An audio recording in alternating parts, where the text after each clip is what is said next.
Olá! Depois de a gente ver a classificação geral da Taliba, a gente tem que entender que existem, obviamente, outras formas de classificação. Principalmente porque Jalal Taliba morreu logo após, poucos anos após a promulgação da nossa Constituição em 88. E digamos que ele não absorveu totalmente as inovações constitucionais. E uma delas foi que o Constituinte, além de usar a vinculação de uma atividade estatal no fato gerador, ele usou também elementos como a destinação do produto arrecadado. Então, por isso, a gente tem que buscar outras classificações. Uma delas, a gente pode chamar de extrínseca, porque recorre a elementos de outras normas jurídicas, que seria o caso, a norma que diz para onde vai o dinheiro, ou a gente também pode chamar, alguns chamam de classificação quinta partite, porque divide em 5 grupos. Um dos autores que define isso é Eurico de Santos, que nós vamos utilizar aqui para a classificação dele, para apresentar para vocês essa classificação. Embora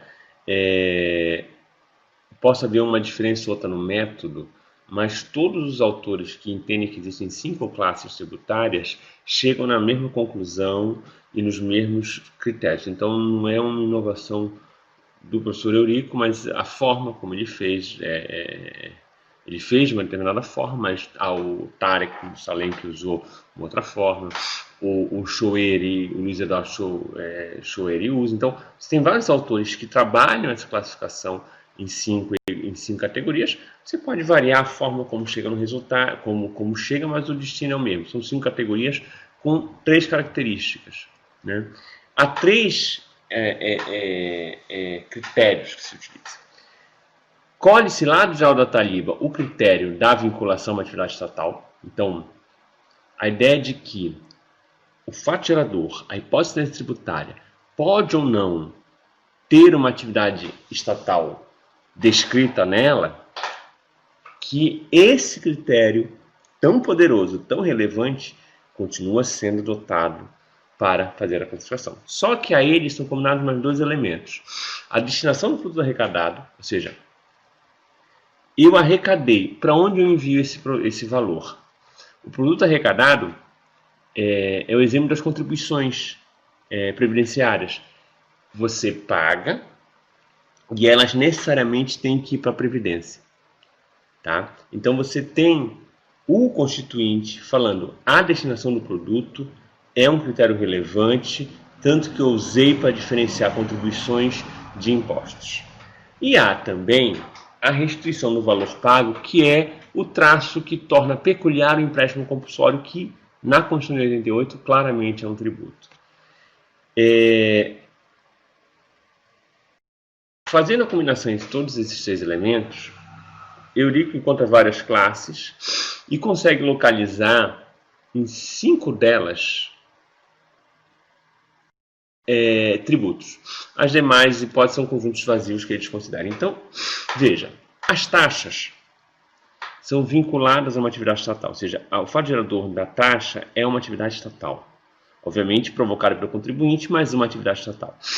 A destinação é vinculada, ou seja, tudo que a taxa recebe tem que ser aplicado no próprio serviço, né, na própria atividade que gerou a taxa. Então, se é uma taxa judiciária por serviço judiciário, eu preciso aplicar no judiciário e não há restrição do valor arrecadado.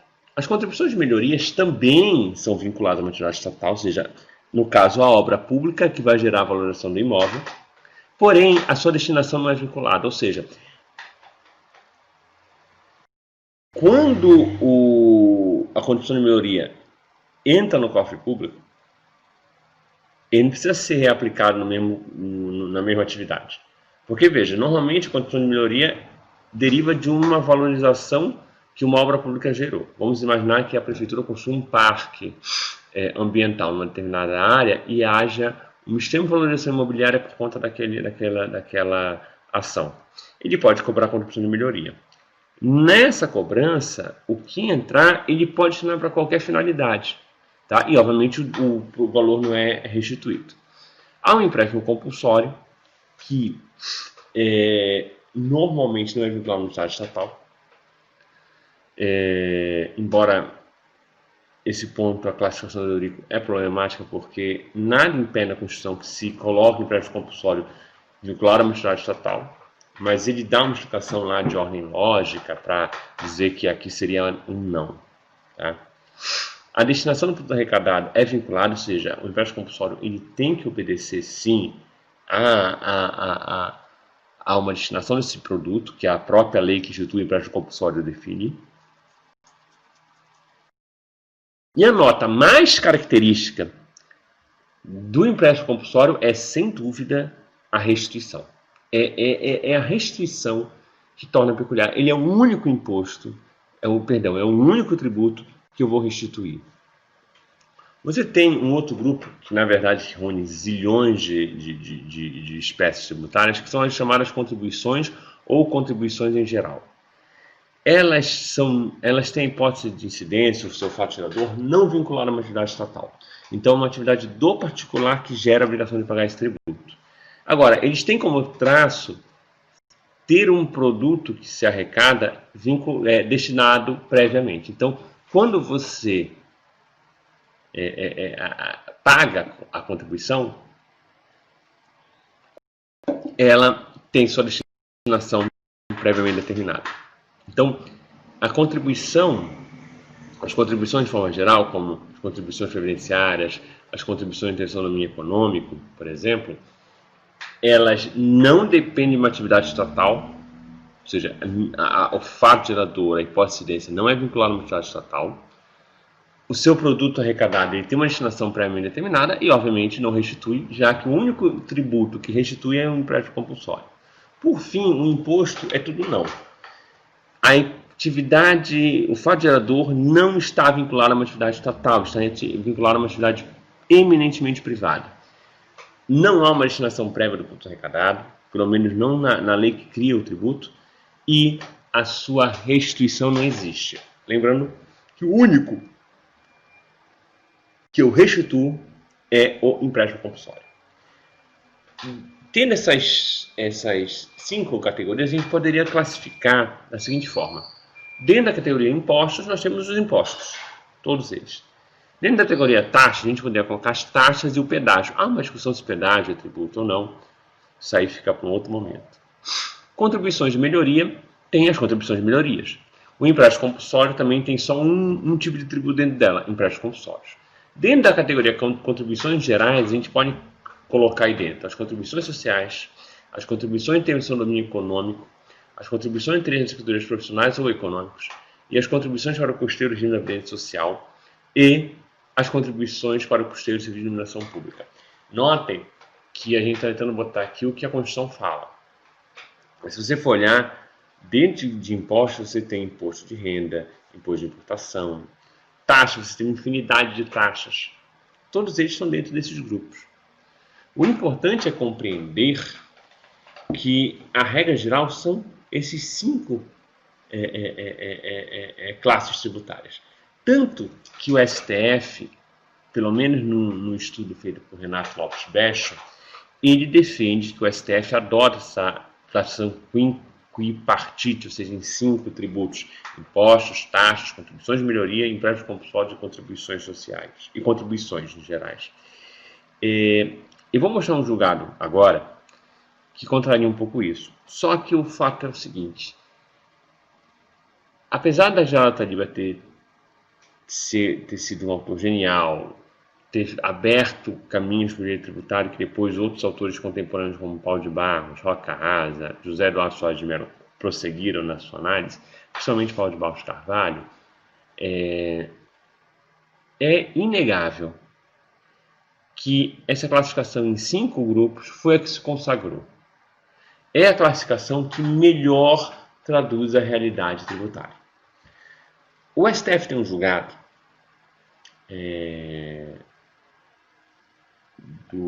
se não me engano, Moreira Alves, o relator, um julgado relativamente antigo, que faz a seguinte divisão: impostos, taxas, contribuições e empréstimos compulsórios. divide em 4 grupos. E no caso das contribuições, ele subdivide em de-melhorias, parafiscais, aí lá dentro de parafiscais a gente fala das contribuições sociais, das contribuições de seguridade social e outras seguridades sociais, como FGTS, salário de educação, contribuições do SESI, SESC, SENAI, o tal do Sistema S. Ele também chama que dentro das contribuições, de forma geral, tem as contribuições especiais, que são as de intervenção no domínio econômico, e as corporativas, como o extinto imposto sindical. Essa classificação aqui, veja, você tem 4 grupos, porque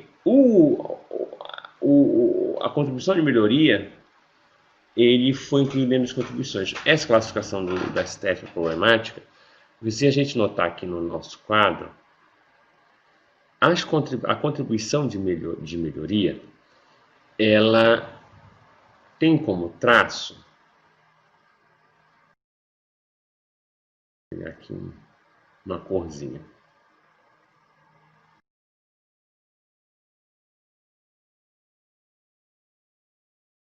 Vamos lá. As contribuições de melhorias, elas coincidem com as contribuições gerais apenas na sua não restituição.